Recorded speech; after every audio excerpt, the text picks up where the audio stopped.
आज हम पढ़ते हैं पाठ्यक्रम का जो संप्रत्यय है और उसकी क्या उद्देश्य है। संप्रत्यय में उसके अर्थ, परिभाषा, ठीक है, अवधारणा वो आ जाए। संप्रत्यय यानी कॉन्सेप्ट या अवधारणा, ठीक है, पाठ्यक्रम की क्या अवधारणा है। देखो पाठ्यक्रम है, पहले के जमाने में कैसा पाठ्यक्रम था, गुरुजी के पास जाते थे, ठीक है, गुरुजी जो पढ़ाती वो घर जाके नहीं पढ़ते, वहीं जाके पढ़ते थे, गुरुकुल में ही रहते थे। वो जो मौखिक रूप से हमें वेदों को ज्ञान कराते थे उन्हीं को हम क्या रटन विद्या से याद कर।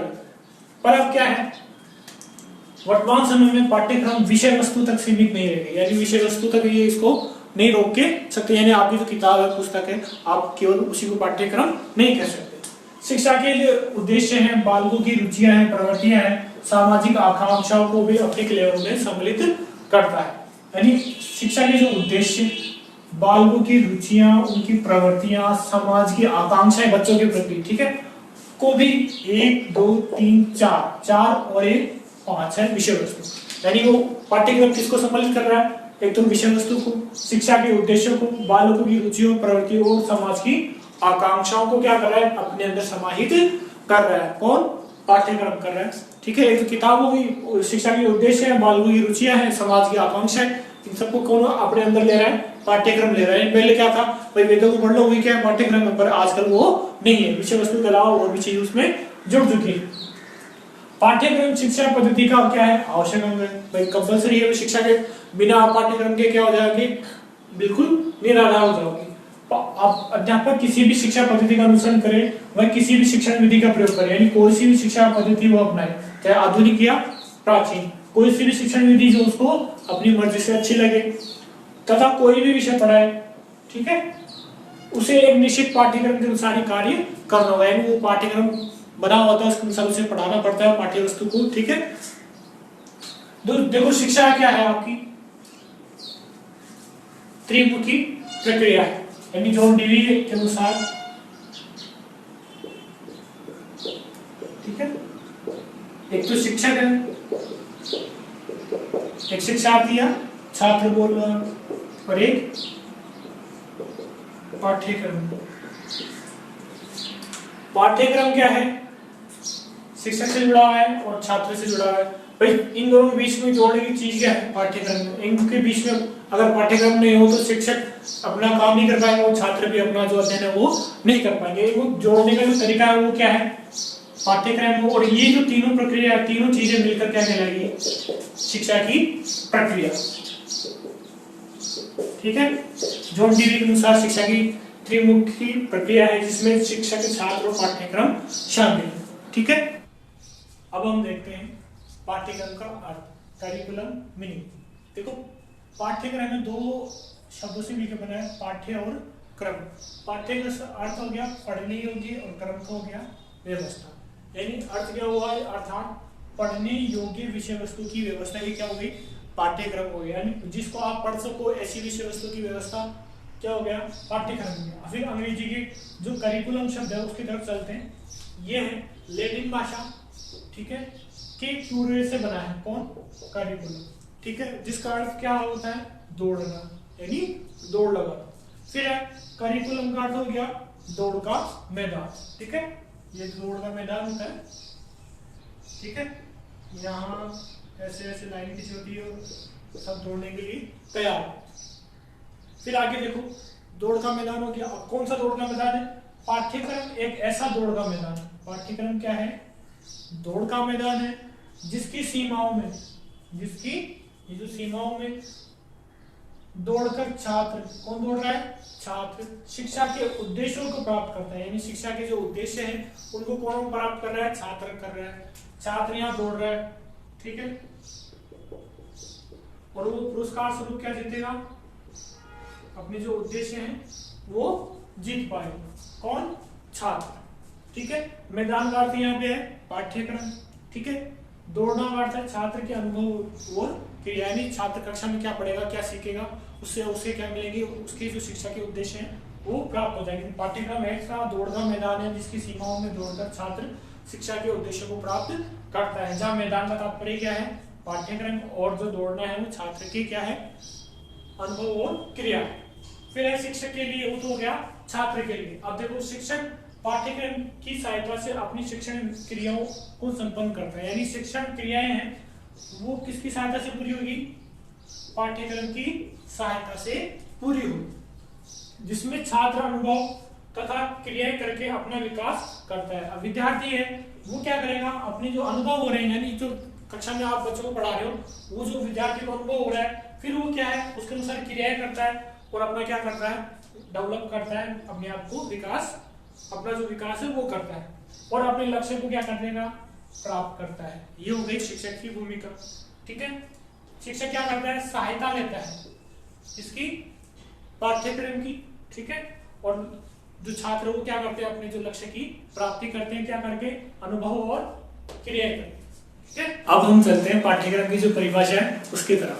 देखिए मुनरो के अनुसार क्या है? पाठ्यक्रम में वे सभी क्या है? अनुभव शामिल है। क्या बोल रहा है वो? अनुभव शामिल है जो विद्यालय द्वारा शिक्षा के उद्देश्यों की प्राप्ति के लिए प्रयोग में लिए जाते हैं। यानी वो सारे अनुभव जो शिक्षा के जो उद्देश्य है उसकी प्राप्ति के लिए काम में लिए जाते हैं। पाठ्यक्रम में वे सभी क्या है? अनुभव शामिल है, जितने भी अनुभव है जो विद्यालय द्वारा शिक्षा के उद्देश्यों की प्राप्ति के लिए, वो क्या प्राप्त करना चाहते हैं? शिक्षा के उद्देश्य प्राप्त करना चाहते हैं। फिर है फ्रॉबेल के अनुसार पाठ्यक्रम को मानव जाति के समूचे ज्ञान एवं अनुभव, ठीक है, का केंद्र बिंदु समझना चाहिए। फ्रॉबेल क्या बोल रहा है?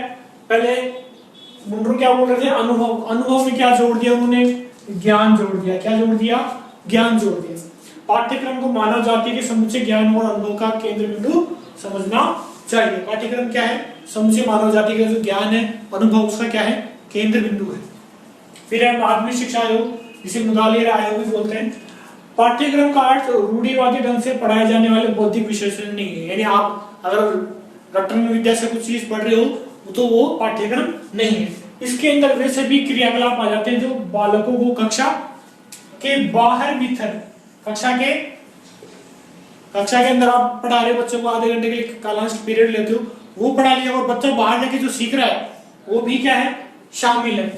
यानी जितने भी क्रियाकलाप कौन कौन से कक्षा के बाहर और भीतर विद्यार्थी प्राप्त करते हैं वो क्या है? पाठ्यक्रम में। क्या है? पाठ्यक्रम में। मुदालियर आयोग क्या बोल रहा है? माध्यमिक शिक्षा आयोग क्या बोल रहा है?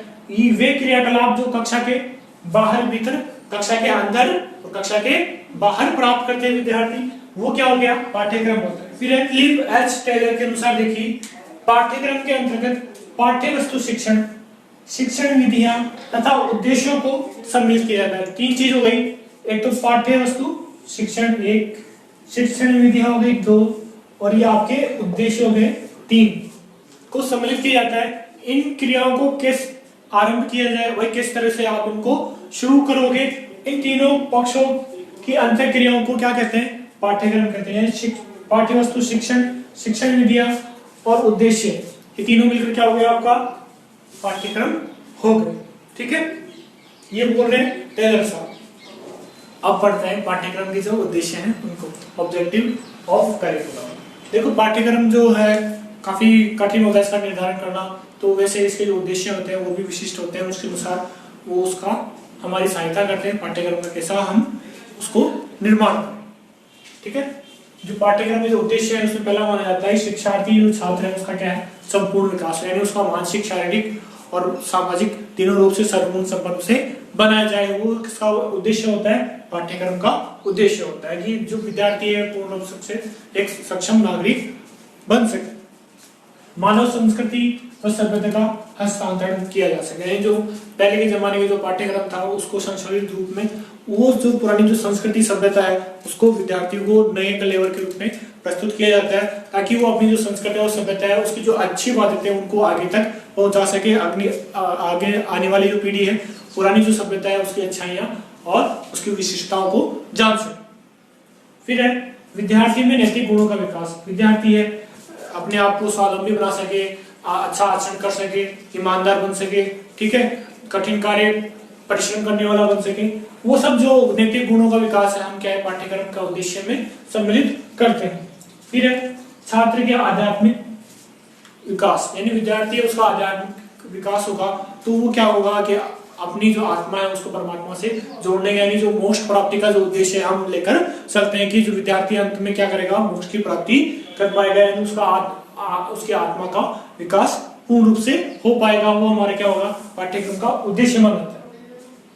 फिर है शिक्षार्थी की विकास अवस्था के अनुसार उसकी सृजनात्मकता व रचनात्मक शक्तियों का विकास, यानी जो विद्यार्थी है उसका जो विकास की अवस्था के अनुसार, यानी विकास हो रहा है, पहले वो बाल्यावस्था में, फिर किशोर अवस्था में आएगा, ठीक है, फिर ऐसे ही फिर वो पूर्ण रूप से किशोर अवस्था में आ जाएगा। तो उसकी जो सृजनात्मकता है और उसकी रचनात्मकता है, उन जो शक्तियों का जो विकास है हम करना चाहते हैं, तो उसके अनुसार हम क्या करते हैं, उसकी विकास की अवस्था के अनुसार, शारीरिक जो विकास है उसकी उम्र के अनुसार हम किसका पाठ्यक्रम का निर्माण करते हैं। वही क्या हमारा उद्देश्य होता है, हम क्या चाहते हैं, उसकी शक्तियां हैं उसका विकास हो, ये हमारा उद्देश्य होता है, पाठ्यक्रम हम निर्धारित करते हैं।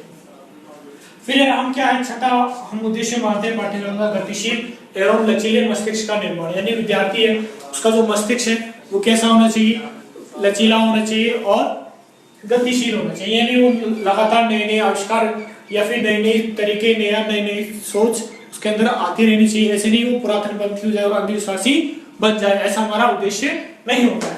फिर है मूल्यांकन विधियों का निर्धारण, यानी विद्यार्थियों का जो मूल्यांकन की जो विधियां हैं, हम कौन से विद्यालय मूल्यांकन जो विधियां हैं, हम कौन सी विधि का प्रयोग करके विद्यार्थी का मूल्यांकन कर सके, ताकि उसका वास्तविक मूल्यांकन हो सके। इसलिए हम अलग अलग प्रकार की जो मूल्यांकन विधियां हैं उनका प्रयोग करते हैं, ठीक है, ताकि विद्यार्थी का पूर्ण रूप से क्या हो, उसका उद्देश्य की प्राप्ति कहां तक हुई है वो हमें प्राप्त हो सके, ठीक है। फिर आठवां विषय वस्तु को निश्चित दिशा प्रदान करना, यानी विषय वस्तु है, हम जो चीज पढ़ा रहे हैं वो क्या है, अपने आप क्या हो दूसरी दिशा में नहीं भटक जाए, यानी हम जो पढ़ा रहे हैं वो दिशाहीन नहीं हो जाए। कई बार क्लास में क्या होता है, पढ़ाते समय जो पाठ्य वस्तु है उससे अलग हटकर हम कुछ और विद्यार्थी को बताने लग जाते हैं जो आवश्यकता से ज्यादा हो जाता है, या कई बार बेफालतू की चीज भी उसमें जुड़ जाती है। तो पाठ्यक्रम क्या करता है, हमें विषय वस्तु को निश्चित दिशा में आगे बढ़ाने का कार्य करता है। इसलिए हम उसका उद्देश्य भी मानते हैं कि जो विषय वस्तु को निश्चित दिशा कौन दे रहा है, पाठ्यक्रम देता है, ये उसका उद्देश्य है। फिर है कक्षा में छात्र व्यवहार का स्पष्ट रूप प्रदान करना, यानी कक्षा में छात्र को यही पढ़ना है, ऐसा ही उसको व्यवहार करना, वो कौन बताता है, पाठ्यक्रम बताता है। तो ये उद्देश्य भी मानते हैं पाठ्यक्रम का भी, जो छात्र व्यवहार है उसको नियंत्रित करता है, पाठ्यक्रम ही नियंत्रित करता है, न कि शिक्षक। पाठ्यक्रम के अनुसार ही क्या है, विद्यार्थी अपनी क्रियाएं करता है, उसके अनुसार वो याद करता है, पढ़ता है और अपनी परीक्षा का अपनी जो परीक्षा है उसकी तैयारी करता है। फिर है 10वां शिक्षण की प्रभावोत्पादकता का मूल्यांकन, यानी शिक्षण, एक शिक्षक है उसने कैसा पढ़ाया है, ठीक है, उसका जो प्रभाव है उस प्रभाव से कैसे उत्पादन आया, यानी विद्यार्थियों को कितना याद हुआ है, वो सब हम कैसे मूल्यांकन कर पाएंगे, पाठ्यक्रम से ही कर पाते हैं। यानी पाठ्यक्रम के आधार पे क्या है, प्रश्न पत्र तैयार करते हैं कि विद्यार्थियों को कितना याद हुआ है, कितना उसमें कौशल आया, अभिरुचि आई, अभिवृत्ति आई है। इसलिए जो पाठ्यक्रम का उद्देश्य है, शिक्षण की प्रभावोत्पादकता का मूल्यांकन भी माना जाता है, ठीक है। इनको क्या है, डिटेल्स में लिखाने की आवश्यकता नहीं है, आप वैसे भी इनको लिख सकते हैं।